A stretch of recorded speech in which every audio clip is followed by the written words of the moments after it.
Hay mga kigwahon, so karon day noise magluto taog sudano nato para panihapon. So ang akong luton is adobong sitaw. Ayan mga kigwahon, gihaluan ako siya og ang ako ang gigamit nga is karning baboy. So kasa siyang gipakupsan una. Kay grabe mantika oy. So kasa siyang ipakupsan din ikuan ako na siya og mantika, no? So ang unod na po akong gisunod kay nikupos naman ako magmantika ang tambok. So ako na siyang lonodayin ang unod, and then after ang lamas na sad mga kigwahon, ang lamas unahon ako ang ahos day yun na ako ang ahos kay para humutan kay ko pag una ang ahos mga kigwahon bago ang Bombay. So ayan so samtang nagluto ka ni mga kigwahon, no?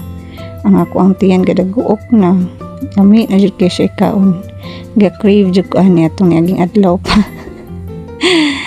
May gani kay nag-ihaw ang igagaw ni Excel og kuano paboy. So nagkuha din mag 1 kilo. So mo na ni akong gisubak.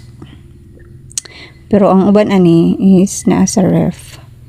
Kay ginagmay na subak-subak lang ta sa tamag pure kay mahal kay karne no mga kigwahon. Grabe ka pang rich. So ato sa siyang sabayan og gulay. Okay.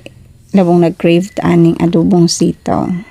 So lamig kini siya mga kigwahon as in kay tuyo ra ko ang giluto. Ayan.